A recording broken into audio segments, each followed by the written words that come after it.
with another episode of Classic Dallas Cowboys Talk. I am Sean Farrell. God is great all the time. All the time, God is great. Jesus Christ died and he rose again. Let's go ahead and get right into it.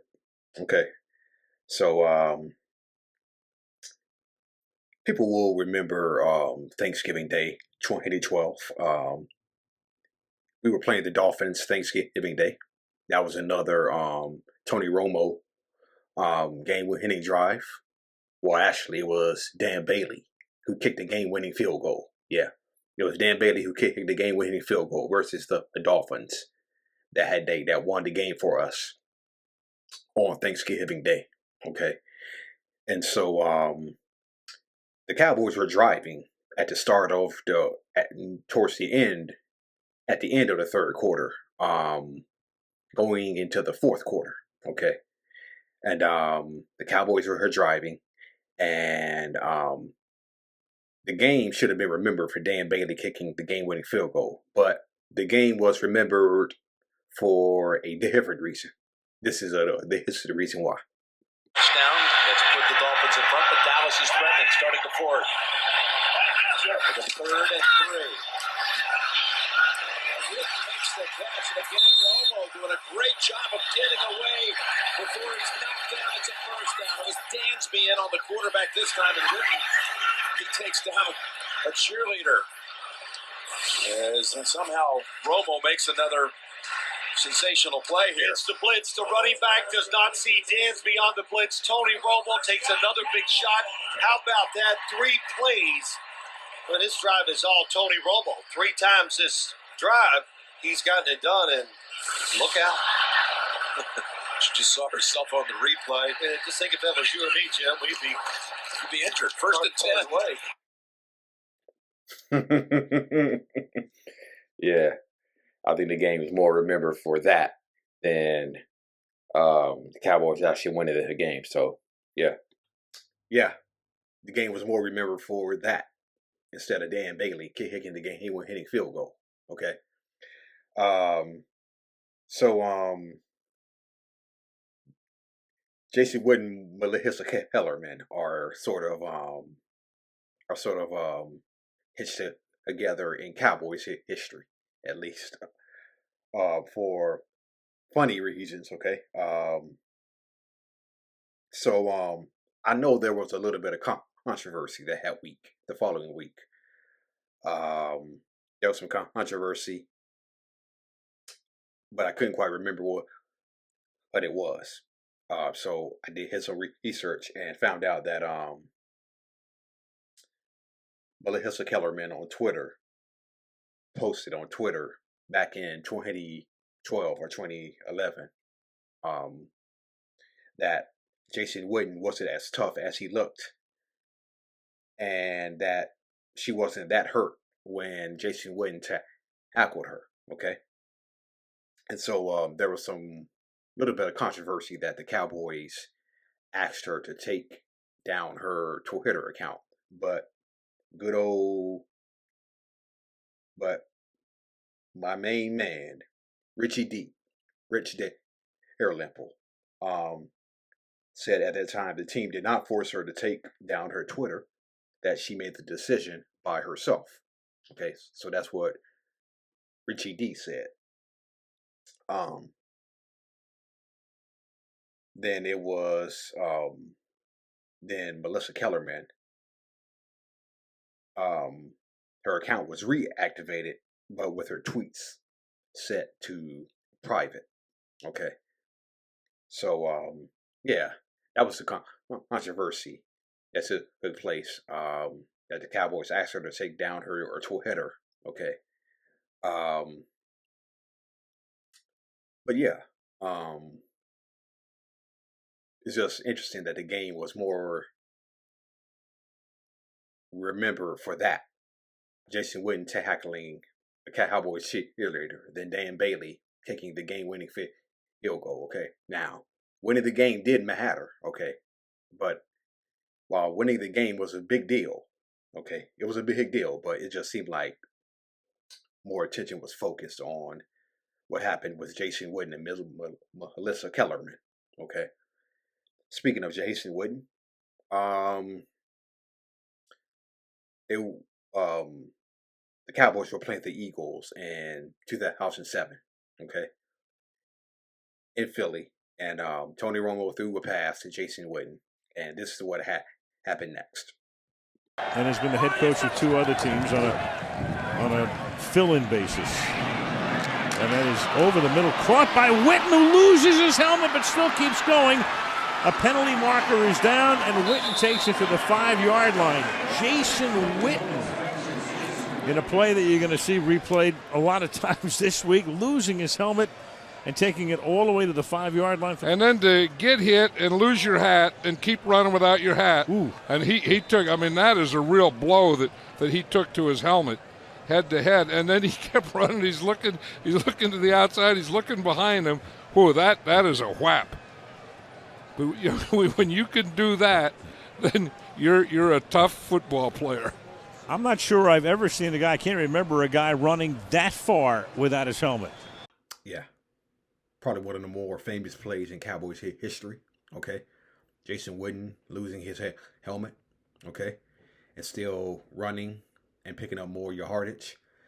The interesting thing about that was, that was one of the most incredible plays in Cowboys history. Okay. Jason Witten recalled that a few years ago. Jason Witten said when he made the catch, he kept up running. He made the catch, he kept on running. But Jason Witten also said that for the next week, he had a headache for about the next week. Yeah.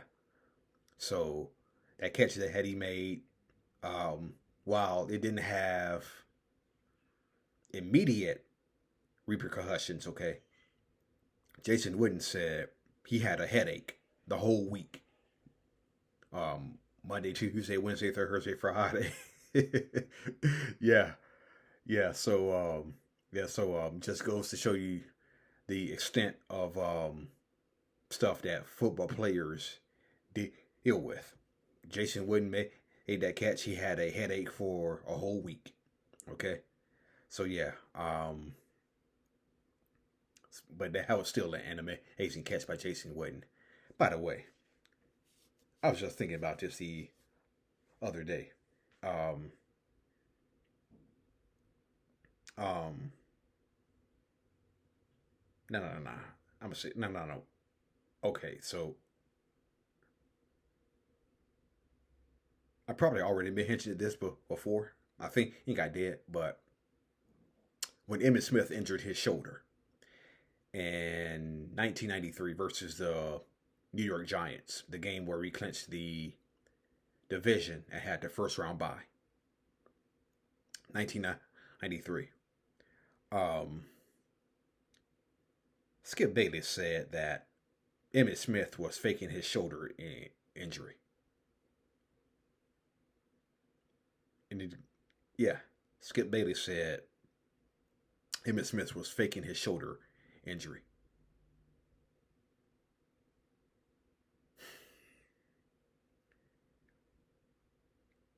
Skip Bayless is one of the most fraudulent Cowboys fans I've ever known. Okay. I don't think Emmitt Smith would be faking injury if he didn't have to stay the entire night in the hospital after the game. Okay. Yeah.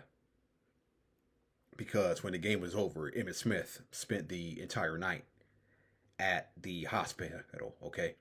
And Emmitt said it was one of the worst nights he's ever had in the hospital because his shoulder pain was just that intense. Okay. I don't think Emmitt Smith would say that was one of the worst hospital stays he's ever had if he was faking it. Okay. And I don't think Emmitt Smith would say that all he heard in the shoulders were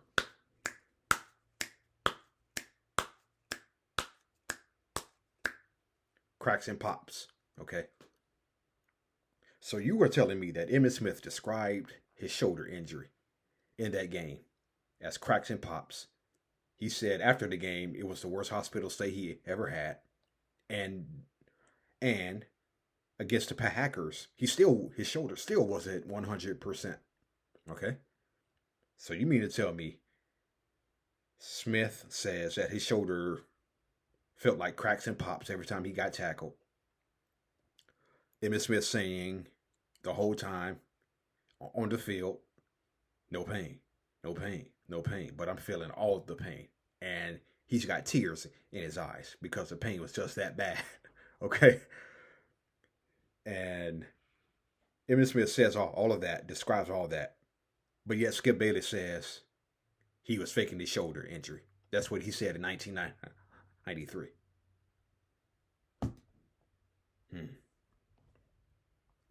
Don't forget, this is the same guy who said that Troy Aikman was gay. I kid you not.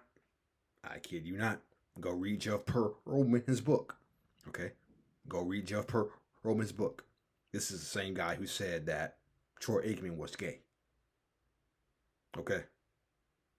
And when Bayless was hired at Fox Sports, Troy Aikman did not appreciate that. Okay? Because Troy Aikman was, he had been with Fox Sports for the past 14, 15 years. And when Bayless got hired at Fox Sports, Troy Aikman did not appreciate that. He did not appreciate that. He did not. So, yeah, Skip Bayless, fraud. When Dak was a rookie, we went down to Pittsburgh to play the Steelers. Okay, and that was just an excellent game. Back and forth, back and forth, back and forth.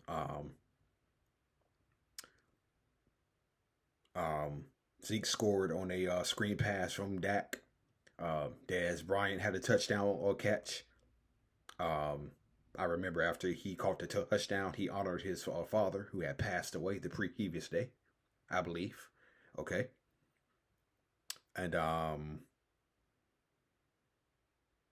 Ezekiel Elliott also had a short touchdown run too, but that's not the touchdown run, but not the touchdown run that I'm talking about. Okay. Dan Bailey kicked a few field goals. Okay. And I remember Ben Roethlisberger pulled what Joe Buck called at the time Shades of Marino, the fake spike. Okay. And he threw the pass to Antonio Brown. Okay. And Dak just went down the field like he was a 10-year veteran. Okay. Dak simply went down the field. But I think the key play was when the Steelers went for two. Okay. Antonio Brown had just scored. The Steelers went for her two. And Brandon Carr intercepted the 2-point conversion and took it a couple of yards back. Okay. And so they missed a penalty on Cole Beasley. I believe they missed a penalty on Cole Beasley that game on that final drive. I think he got held by the face mask.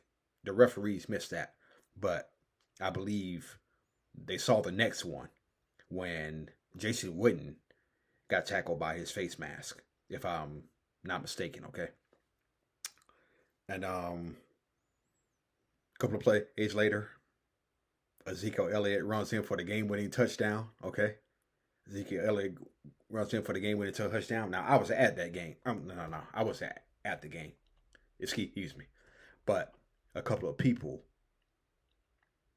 from the Cowboys fan club, from the Memphis Dallas Cowboys fan club, they were there in Pittsburgh, okay? And so I was at the watch party, okay? I was at the watch party. This is what happened when we scored. When Ezekiel Elliott scored the winning touchdown against the Pittsburgh Steelers. This is what happened next. Here it is.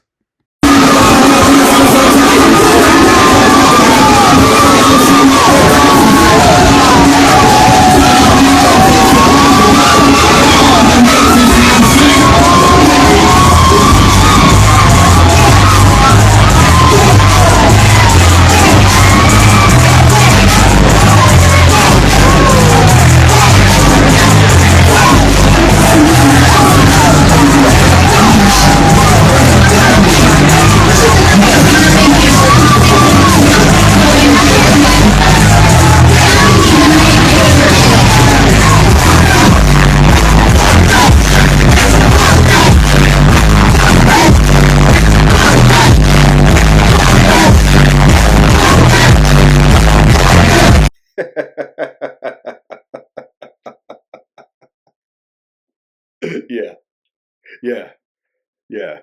That's what happened. That's what had happened. That environment was absolutely insane. Okay, that was an insane environment, and as you saw, we started going like, "Whoop that trick! Whoop that trick!"